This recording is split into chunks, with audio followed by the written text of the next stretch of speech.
Guys, welcome back to the channel. Today I'm going to be reacting to a video called Canada History, Timeline and Animation in 5 minutes. So this makes me very excited. I do not know enough about Canada, and by enough I mean I don't really know much about the Canadian history. So I'm excited. Let's check it out and comment, like and subscribe.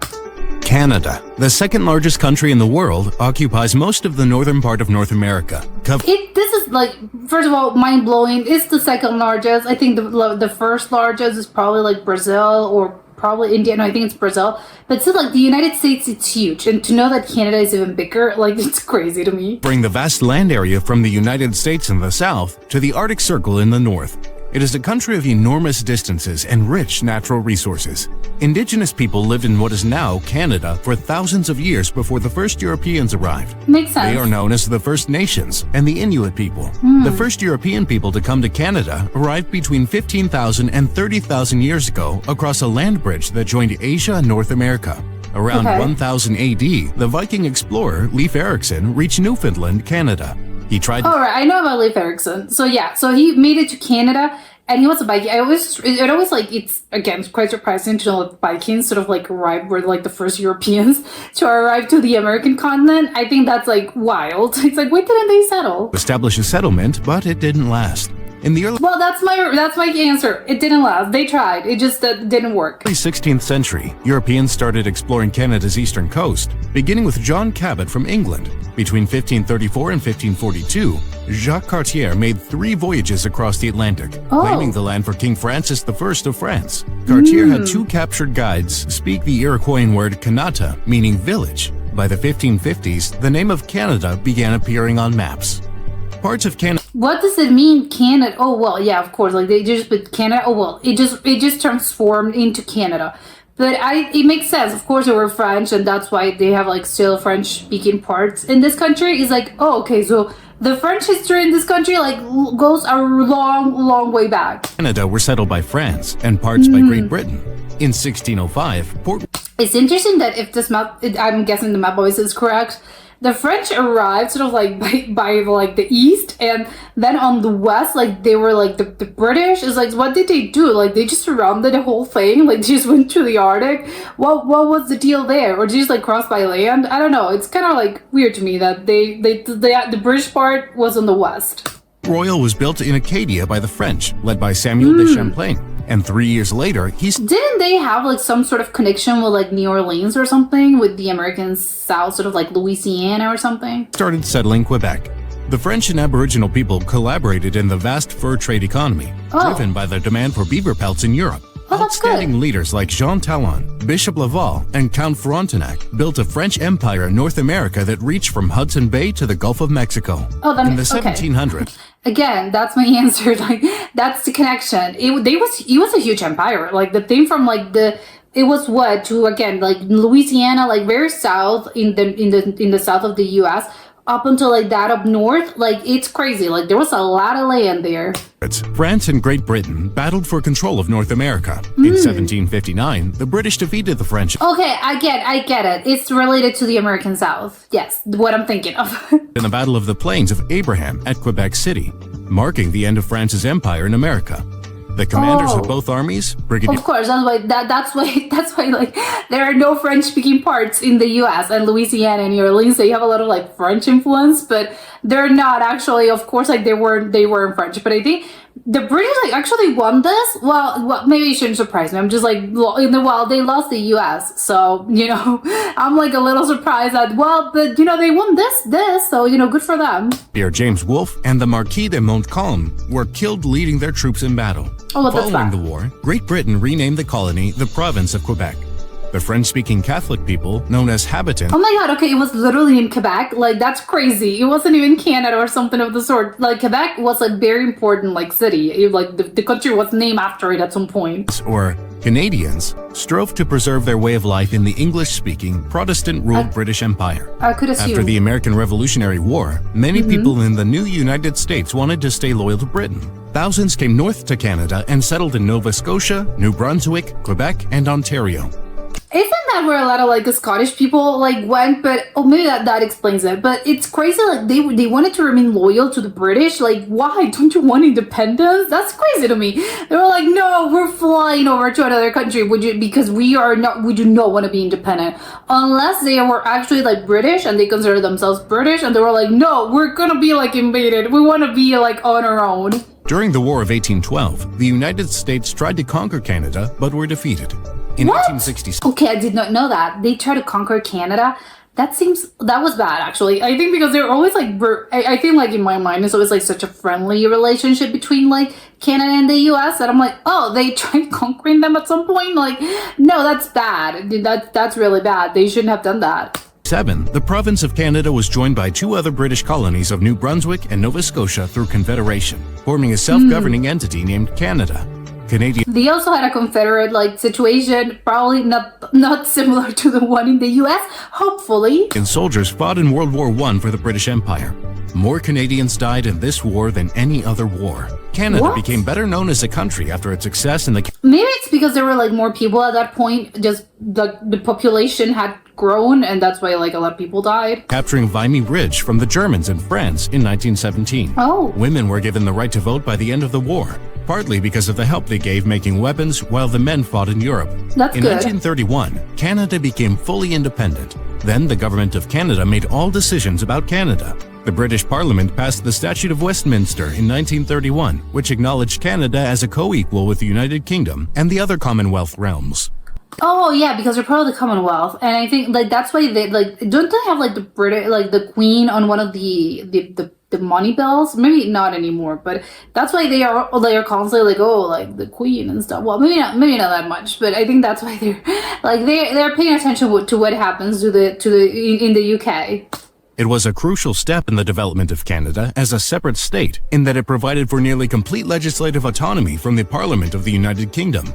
Yeah, I think like it was the right thing to do because obviously again not for the British, of course the problem was seen like no, we lost something huge. But I think like it's important like the people should govern themselves, especially like if the other like the one that's ruling you like it's on the opposite side of the Atlantic. Like how does it work? Like we need people like on the know and on the go and in this particular area to be able to I don't know to handle like the daily things of people, and especially like again Canada is huge, so it's like it's already like pretty big to have like one person like ruling over this like huge plot of land. Like it's still kind of crazy. The Canadian economy boomed during World War II as its industries manufactured military material for Canada, Britain, China, and the Soviet Union. Oh wow. Despite another conscription crisis in Quebec in 1944, Canada finished the war with a large army. Wow, but like it was the war. It was 1944. I don't think like people were thriving in that environment like anywhere in the world. And strong economy.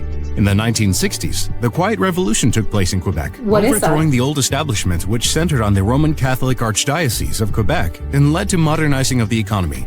In the same period, Canada Okay, we'd love to know more about this because it was in the 1960s. So what was the thing, like what were they like up against? Because I think 1960s, it's still relatively new. So how old-timey and how old-fashioned the ways could have been. Like it was the 1960s. I would have thought like that's pretty modern. So why were they rebelling against? And they won apparently. So what was the problem? Adopted the maple leaf flag, although not without considerable. Only in like the 1960s. Just to me, like this is so iconic that I can't believe like it hasn't been like in place for like hundreds of years. It's very new. Okay, that's crazy. Debate and misgivings among large number of English Canadian society. In 1981, the Canadian House of Okay, so there's still a lot of like English Canadian families, and I think that's probably where like this kind of comes from because obviously they feel like some sort of like loyalty obviously to the UK because there's like still probably like those like English Canadian families have probably been there for like hundreds of years, but there's still like some connection to like the motherland, and that's probably why they feel like I don't know, like we kind of owe them, like we don't want to like cut the cord completely because we're still we have a connection with them. Commons and Senate passed a resolution requesting that the British Parliament enact a package of constitutional amendments which would end the last powers of the British Parliament to legislate for Canada and would create an entirely Canadian process for constitutional amendments. Makes sense. Canada's capital is Ottawa, and its 3 largest metropolitan areas are Toronto, Montreal, and Vancouver. Canada is sparsely populated.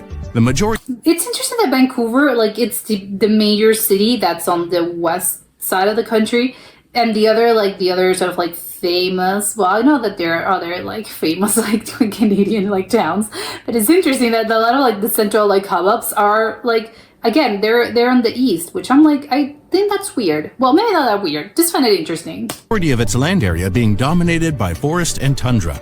Yeah, I'm guessing like everyone like lives in the sort of like coniferous area. I'm pretty sure no one lives in the tundra because that's probably, well, maybe there's gonna be like some settlements, but probably like not a lot of people live there, and probably a lot of those like little islands are uninhabited, I would presume, but I do not know. Consequently, its population is highly urbanized, with over 80% of its inhabitants concentrated in large areas and medium-sized cities. Yeah, no one wants to live like that up that north. Like it's way too cold. It's just like snow and ice. Many near the southern border. Thank you for watching. Please check out our other animated history shows, and don't forget to like, share, and subscribe. Okay, this is very interesting. I think like the most surprising thing about this to me is that apparently like Canada has like such a big sort of like, I don't know, like such a great connection to the UK, which again, I always like, I knew this, but I don't know, I didn't really understood, I think, before this, like how far-reaching like the British claws were. I'm being very dramatic about it, but I think I did not really realize, because I think I'm comparing it, I think because I think that's where my mistake comes from, is that I'm comparing it to the US. And of course, like when after the independence, like of course there were sort of like, there were some alliances, and of course like they're yes, you know, you gained your independence from them, and there's always going to be a connection. But like as a whole, I think the US like made a good job of like really do like, because of course they were creating a new nation. So of course like the founding fathers and stuff, and like everything, every generation that came afterwards, like there was a lot of emphasis, like, I think, on like creating your own identity, and again like trying to like sever that cord, because we're not part of the UK. Like we fought, like people died in order to gain independence from like these people. So we really do have to create our own identity, and we have to like create, and we have to like make our own thing. We have to like make our own constitution. We have to make our new laws. So we have to make a new kind of system. So I think like with that in mind, I thought maybe Canada was similar in that sense of like, yes, you know, we are going to create something new, because we're creating like a new nation. But it wasn't, and of course in a way it is. Obviously there's something called like, I do not know what it entails, because I just do not know enough about the country. But obviously Canada, like Canadian identity, has obviously their own particularities. But I didn't realize how tied it was to the UK until this. Again, maybe like it's been a little bit, well, not lost, but maybe transformed. It's been transformed in recent years, because obviously it happened like 200 years ago, 300 years ago, probably more. But the thing has been like, it's been transformed, and obviously as all nations do, and as all identities, kind of like identity as in nations, like they obviously are going to transform, they're going to change, and yes, it obviously is a good thing. But I feel like it took them like a little bit longer to actually get to like separate themselves from them. And even then, I don't think they're still completely separated, because I think they're still part of the Commonwealth. So it is a little, again, maybe they're not part of the Commonwealth anymore, but I think there's still some sort of like connection and tie to the UK, which I'm like a little, I don't know if I kind of like have thought of. It's just like, you know what, like that's really particular. I would have thought it wasn't the case once they actually like won their independence.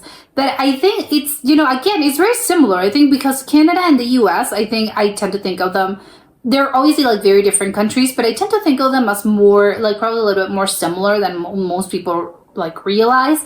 But I don't know, this is making me rethink. This is like, I don't think they're that similar. I think like the history itself, it's like so, like it's very different. Like you can tell like just the history of it all. Like yes, of course, like the basics are kind of like the same. Yes, of course, like natives existed in like in the lands. I think they weren't even like the first, like the natives that were original, like the original people that actually lived in the place that we know now as Canada, and in the place of that we know now as the US. I don't think they were the actual, like they were the same people. Like I don't think they belonged to the same groups. I think they were probably like different. Probably there were some relationship between them, but I don't think they were part of like the same group, or they were like, they probably saw themselves as, no, we are separate. Like we know some people live there, but we don't, like they're not part of like our group, because I know that Aboriginals, they have like they had their own sort of like groups and stuff, and probably they saw themselves as like, oh, there's like another tribe that's like our cousins, but probably it was more like, yes, we know who they are, but they're not actual family, because I think they were probably like very different. And I think like that really, like, again, from the start, that's, they're quite different. I think like even probably natives that populated like the US, I think they're probably more related to the Aboriginals in probably Mexico. I think there's like probably more relation between them, and instead of like the ones that were in Canada. I think probably, again, even the weather, because I think it's just like colder in general. I think that really does make a difference, and that makes people probably, like, again, thousands of years ago, probably people like just evolved a little bit different, and their ways were different just because the climate's going to be different. I don't even think like I was trying to think of like where exactly were the natives like located in Canada. Like were they like super up north, or were they like, I don't know, sparsely populated like in little tribes across the nation, or like there was like, no, they were just located in one particular place just because the weather was probably a little bit nicer, and again, it wasn't have been like very good to live in like those frozen places.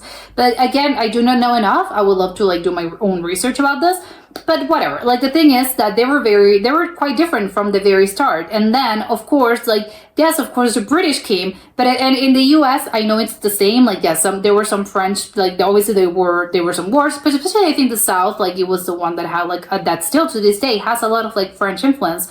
But I think in the US, again, it's different because it's sort of like, it's very like, again, it's like New Orleans and Louisiana. We have like the Cajun people. There's also like, again, there's like, but it's very specific kind of places that still like the French influence can be felt. And it's in a whole cultural kind of like group of people, because they descend from, yes, people that were like mixing together. And again, but it was the Spanish and the French and the British. But I think like those particular areas are the ones that really do have a lot of like French influence. But in Canada, of course, because for like the French actually was a French colony. So because it was a French colony, that also like, no, we have like half of what we know like of Canada like was French, and there's like obviously a lot of ties with France. So I think like that obviously that must have that trickle down to like a lot of like cultural things that I would assume like Canada has, that comes from the French, like even historically, because again the ties have been like way stronger, and of course that makes it like a huge difference with the US, that everything like besides those parts, I think like obviously all the country, like, no, it was the British influence and not the French influence, as in like the whole other parts of the country were what was now known as the colonies, not exactly the country, because the country didn't exist back then. But I think I'm surprised by like the French like lost a lot of land, because like when I saw the map, I was like, wow, like the whole thing was, even again from the southern US up to I think like half of Canada, like that's a huge part. Only that it's like a strip, and it's a vertical strip and not like a horizontal piece of land. That is still kind of crazy to think of, like, well, they really do lost like a lot of land in that war, and they had to recede. Yes, they had to like, well, yeah, you guys won. But I'm wondering, like, if the French influence is still kind of felt. Obviously, I know that it does, like, some parts of Canada. I think people speak English and French. I don't know if, like, it's all French. I would assume they also speak English. But obviously, there are some there are some cities like Montreal and Quebec where I would assume, like, yes, everyone speaks speaks both French and English. I don't think they or maybe they do not speak English whatsoever, but I would assume, no, they also speak English, but it's more like in their households they probably just speak, like, they speak English because it's like, yes, everyone speaks English, but in their houses, like in their own sort of like personal relationships, they probably like, no, we speak French, and French is probably like our native language. So besides that, and obviously the names and all of that, I'm wondering what sort of like cultural things they still have until this day that are sort of like leftovers from like the French occupation. I would love to know. And also, like, do the people, like, I would assume yes, right? Do they sound like the people? Most of the people, obviously, I know it's quite different in this day and age because everyone can like move and everyone's from a bunch of different places. But I would assume that most of the families most Canadians, let's put it this way, most Canadians, like, do they descend from French people, or do they descend from like British people? Because in the US, it's probably like, again, usually, not always, obviously not everyone, that most Americans, like, they have, obviously they descend from British people. Like, obviously there's some Scottish, there's some Irish, there's gonna be exceptions, of course, but mostly everyone like descends from British people. So I'm wondering if that's the case with Canada, but with France. Like, do they just descend from French people? Can they like trace it back to, yes, the French guy that came over in, like, I don't know, the 1700s, 1800s? I'm not sure about the timeline, but I would love to know, like, do they have like French like last names? Do they have like culturally, obviously if they're recent immigrants, like you're gonna tend to like preserve a lot of like those historical ties and those cultural things. But so maybe it's been like lost, and it's like, no, they consider themselves Canadians and that's it. But I'm wondering if there are some people that, maybe like the immigrants that came maybe a little bit like later, they still consider themselves like, no, we consider ourselves like, quite obviously we're Canadians, but with a lot of like French influence, just because our families like they came from France. So of course, like, we have a lot of like that cultural tie. But it's kind of crazy that in this like day and age, like, they still feel more tied to the UK and not France. It's like, wow, that's interesting, because again, I think the influence seems to be, at least from an outsider's perspective, it seems to be more tied to France than with the UK. But I think like legally, it's probably the other way around. No, they're definitely more tied to the UK and not France. So that's kind of like, that's crazy. It's good. It's a melting point, and it's a melting pot, and most like it's the American continent. That's usually how it goes, because obviously like, there's like this huge mix of like a bunch of things. But I also like something that actually was like, oh, that's interesting, is that apparently like the French, yes, the French, when they came, and they were like, oh, this place is already populated by some people, and it was the natives, the First Nations, I think they were called. So the First Nations and the French, they sort of like interacted and they traded. They didn't like slaughter them, so it's okay. So do they have also like some native kind of like influence? Like, does Canada also has like a bunch of, maybe no, I don't really know how like widespread it is these days, but I would love to know if like if some people actually do like, no, we come from like a First Nations family, or we descend, like, there's some like First Nations in our family, or something of the sort. Like, and it's more common or widespread than you might believe, because I think in the US, it's really depends on the place where your family was from. I think if you're from the South, like, it's probably a little bit more likely that, yes, you have some sort of like native, like there were some natives like on your family, obviously a bunch of years ago, but it's probably a little bit more likely. But maybe in Canada it was different, and it's more common just because they didn't, again, the relationship between them was probably a little bit friendlier, let's put it that way, and maybe less aggressive. So again, that was interesting, because they made it seem as it was more, again, just like a friendlier kind of thing. Although again, it's a whole can of worms. The whole, that there's a reason why they're the ties with the UK and with France, and not with the First Nations themselves. But again, maybe the influence is a little bit bigger because they were like friendlier to the natives than in the US. But I would not, that was a little bit like, wow, that's quite interesting to me. But yes, I feel like I learned a lot. I feel like I have a lot of questions now, but I think like, yes, Canada is a fascinating place. It's like, wow, a lot of things that I thought like were about Canada that I previously believed were true about Canada. I was like, oh no, like it's absolutely not. So I have to like, adjust and be like, no, Canada is a different place than what I thought of before, especially when it comes to like the history and again, like the Canadians like themselves. But that was it for today, and I'll see you next time. Bye.